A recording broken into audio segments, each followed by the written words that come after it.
What I'd like to talk to you today about is when you first receive an oblique pen holder, and I'm specifically referring to oblique pen holders made by a gentleman named Bill Schmidt, and these include the Zenarian style rosewood holder that was produced on behalf of Del Tisdale.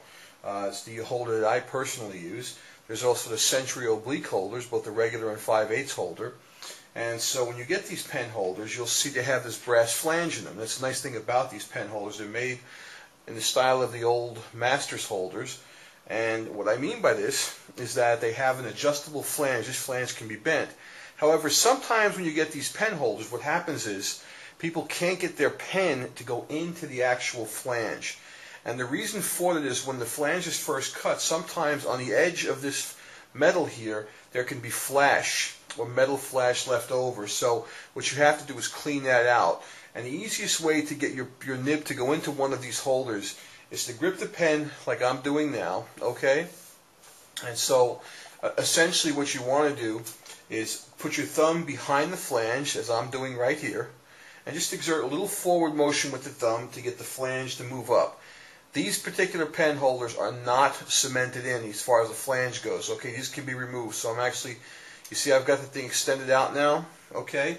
And once it's extended out, I just remove it. There's a narrow end, if you can see this. There's a narrow end on this side and a wide end. And the narrow end goes towards the front of the pen. That's where the pen point goes into. What you have to do is take it, and it's actually a bent piece of brass. You just simply take it and just gently bend it open a little bit like I'm doing here. Alright, and I hope you can see that. So now once it's open, you can take a little pocket knife or a thin instrument and just go in there and clean any flash around the edge there. And at this point, what I would recommend you do is insert a pen point into the nib, and let me see if I can get a pen point here. So you take the pen point of choice that you're about to use.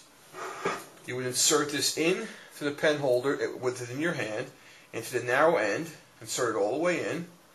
And once the nib is in that flange, simply compress the two edges back together with your finger, okay, like I'm doing here.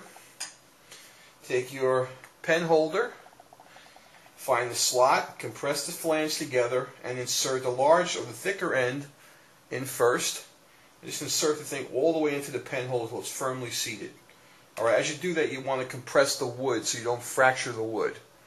Alright, and that's essentially how you would hold this thing together and insert the flange back in there. Once that's done, the pen point with a little bit of effort should come in and out of the flange. Thank you.